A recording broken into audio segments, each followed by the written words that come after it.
आज का पहला पाठ सामुएल का पहला ग्रंथ अध्याय 9 पद संख्या 1 से 4, 17 से 19, अध्याय 10 का 1।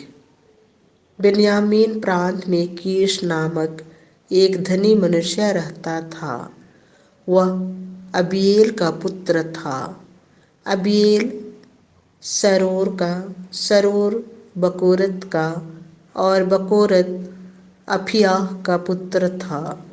कीश के शाऊल नामक एक नौजवान और सुंदर पुत्र था। इस्राएलियों में शाऊल से सुंदर कोई नहीं था। वह इतना लंबा था कि उसका सिर और उसके कंधे दूसरे लोगों के ऊपर हो जाते थे। किसी दिन शाऊल के पिता कीश की गदहियां भटक गई थी। उसने अपने पुत्र शाऊल से कहा, किसी नौकर के साथ गदहियों को खोजने जाओ। शाऊल ने इब्राहिम का पहाड़ी प्रदेश और शलीशा प्रांत पार किया, किंतु गदहियां का पता नहीं चला। इसके बाद वे असलीम प्रदेश और बिन्यामीन प्रदेश पार कर गए, किंतु वहां भी गदहियों का पता नहीं चला।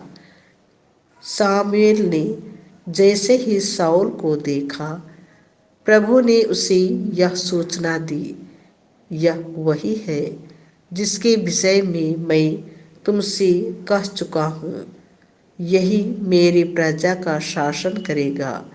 शाऊल ने फाटक पर शामुएल के पास आकर कहा, कृपया मुझे यह बता दे कि दुष्ट का घर कहाँ है। शामुएल ने शाऊल को उत्तर दिया, मैं ही दुष्ट हूँ। मेरे आगे पहाड़ी पर चढ़ो।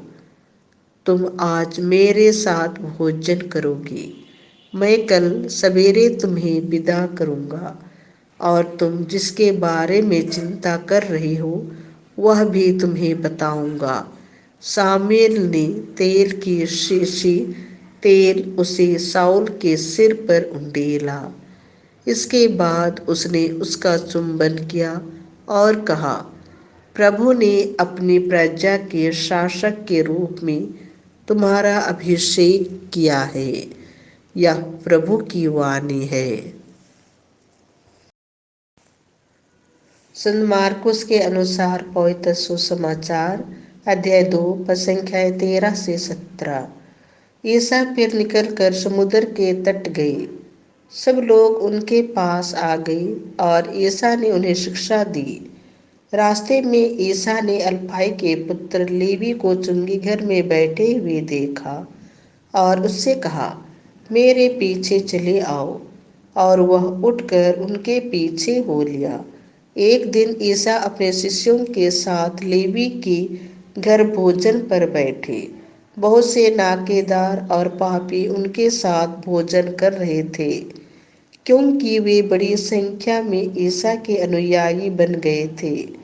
जब फरीसी दल के शास्त्रियों ने देखा कि ईसा पापियों और नाकेदारों के साथ भोजन कर रहे हैं, तो उन्होंने उनके शिष्यों से कहा, वे नाकेदारों और पापियों के साथ क्यों भोजन करते हैं।